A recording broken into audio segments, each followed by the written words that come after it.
You're listening to Hills Radio 88.9 FM. In the studio with me, apart from Isaac, the wonderful Isaac, we've got Tom Gilbert from Adelaide Hills. Hello, Gaza. Toyota. How are you? Can you just get a bit closer? Yes, good. Hi, Isaac. Jeepers. He's here. We can hear him. How are you all? Yes, gentle. Come on, gentle tones. You're not in the car yard now, mate. Welcome aboard, and thank you for your support of Hills Radio. It's wonderful to have such a fantastic community business as a sponsor of the station. So, mate, it's our great pleasure. We just by the way, our dealership is quite loud with me around the place. Can't imagine. The volume ramps up a bit, doesn't it, Nick? Sure does. No, we're thrilled to be involved with the station, and it's taken us a little while to come on board, but we are thrilled we have, and it's a great thing you've got going here for the local community. Thanks, Tom. Now, tell me, we had a bit of a chat yesterday. It was fascinating. Can you give us a little bit of a history on the Gilbert Motor brand? It was quite interesting. Of course. Yes, I do an odd article in the local paper, the Courier, and when I first did my history version of that said article, it was very popular. So in our discussions yesterday, I thought it might be a good place to start. But my great grandfather was one of the first to come across from the Blue Mountain, across the Blue Mountains, and settle in the Adelaide Hills in Malang. And his name was Stephen Gilbert, and he settled in Malang in about 1895. He was working on a paddle steamer up and down the Murray on the Jupiter, which if you happen to be on a kayak and paddling around the mangroves at Port Adelaide, you'll see the Jupiter rusting away out there. But he noticed a need as he was going up and down the Murray for bicycle parts. You couldn't go to a shop, Isaac, and buy bike parts. Imagine having a bike shop. I can't. Would have been terrible. So being a bit of an entrepreneur, and having a lathe, he started lathing up and selling bike parts up and down the river ports. When he settled in Malang in 1895, he started manufacturing his own bicycles, and he called these, being a Gilbert, he called these a treblig, which is Gilbert spelled backwards. Yeah, that's clever. And yeah, it was very clever. And that started off it started off 100 years of business, and we're still here today. So he started making bicycles in Malang, and in 1898 he moved to the big smoke of Strathalbyn and set up a shop on High Street. And in 1901, S. Gilbert and Sons was established. He went into business with his sons. So they started off in Strathalbyn. And they were racing bicycles back then. So bicycles were becoming popular. They were actually seen as a bit elitist. They were quite expensive.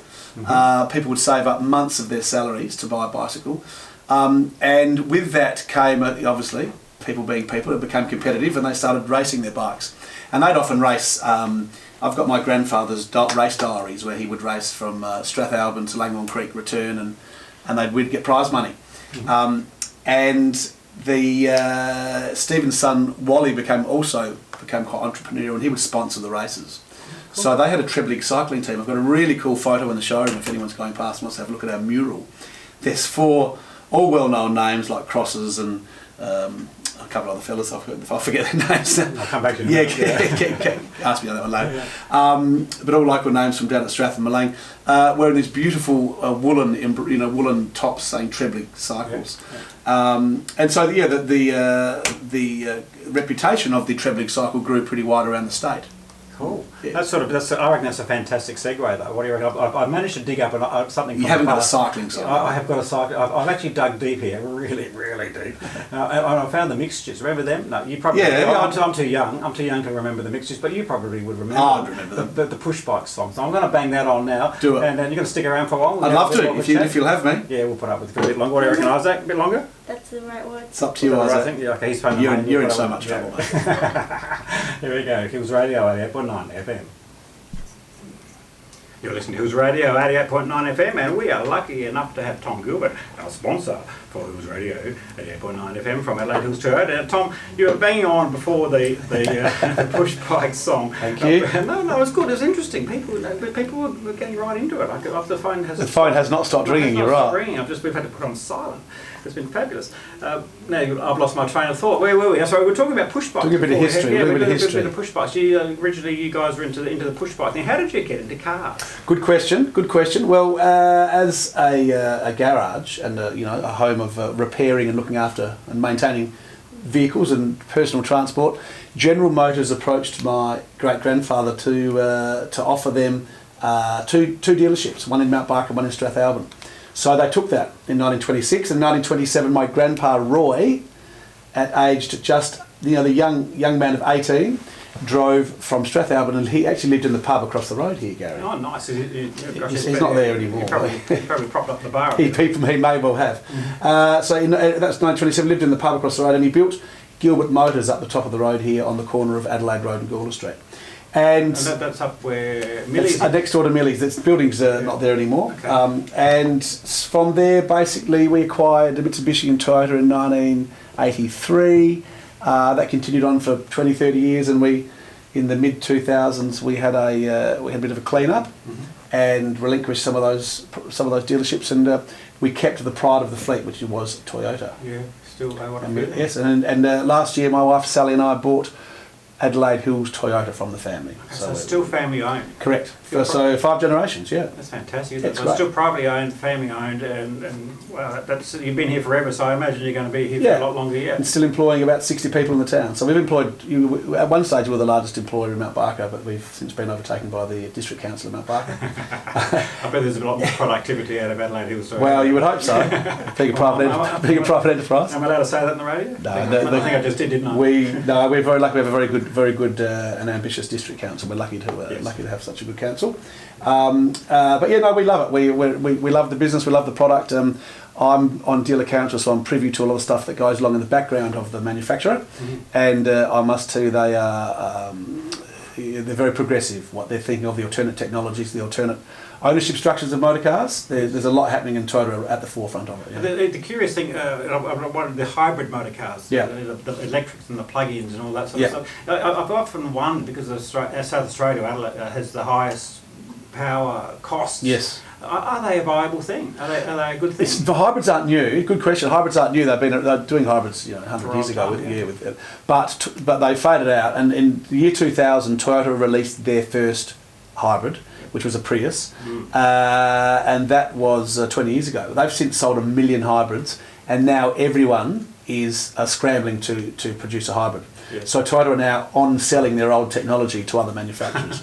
So they really are at the cutting edge of hybrid technology. And the beautiful thing about hybrids is they just work. You don't have to plug them in, although there will be plug-in variants available in the near future. You put petrol in the back, you drive it. But the secret about a hybrid, and those that are driving them as they're listening to this will know, when you put your foot on the brake of a hybrid, Isaac, you charge the battery.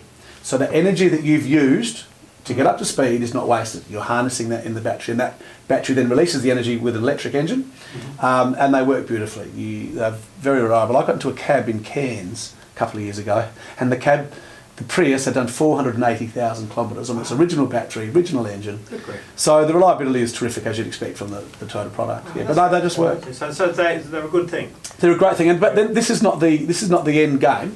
This is a usable, realistic stepping stone that we can use on the way to an alternate technology like electric cars. Unfortunately, with electric cars at the moment, you are powering them from coal-fired power stations. So it's a bit of a false economy to drive all electric. Although the fact that we're using the technology is excellent. Oh, that's fantastic. Hey, Tom, can you hang around for a bit? I've got a couple more songs I just want to chuck in. And after that, I'd like to talk a little bit about some of the awards that you guys have won down there, if that's all right. We'd love to. Yeah, just hang on. I've got again, it's all about the love to boast. Pardon? You just said you would love to boast. Yeah, no, I'd love to talk about it. We don't like to boast, Isaac. No, we have won a couple of awards. Terribly humble. Terribly humble. Yes. I'm going to play Driving Wheels because it just makes sense. Bit of Barnsey. And then Christine Anu, Island Home, all about Australia. Great song. Speaking of hoods, Tom Gilbert's in the studio. Yes, still here. He's just going to wrap up news is coming. Wander into the news. Can I clarify something? Yeah. I said the Motoring Festival was in November. It's actually October. Well, that'd be the first mistake you've made in your life, wouldn't First one ever. God. And you heard it here live. So it's Sunday the 27th of October. It's a $10 donation to get in for the Gilbert's Motor Museum, and it's the festival on the Strath Oval. Fantastic. Thank you. That sounds like a lot of fun. It's going to be great. Yeah, look, thanks again for coming in. We really appreciate it. It's awesome award-winning radio. It was Radio 8.9 FM.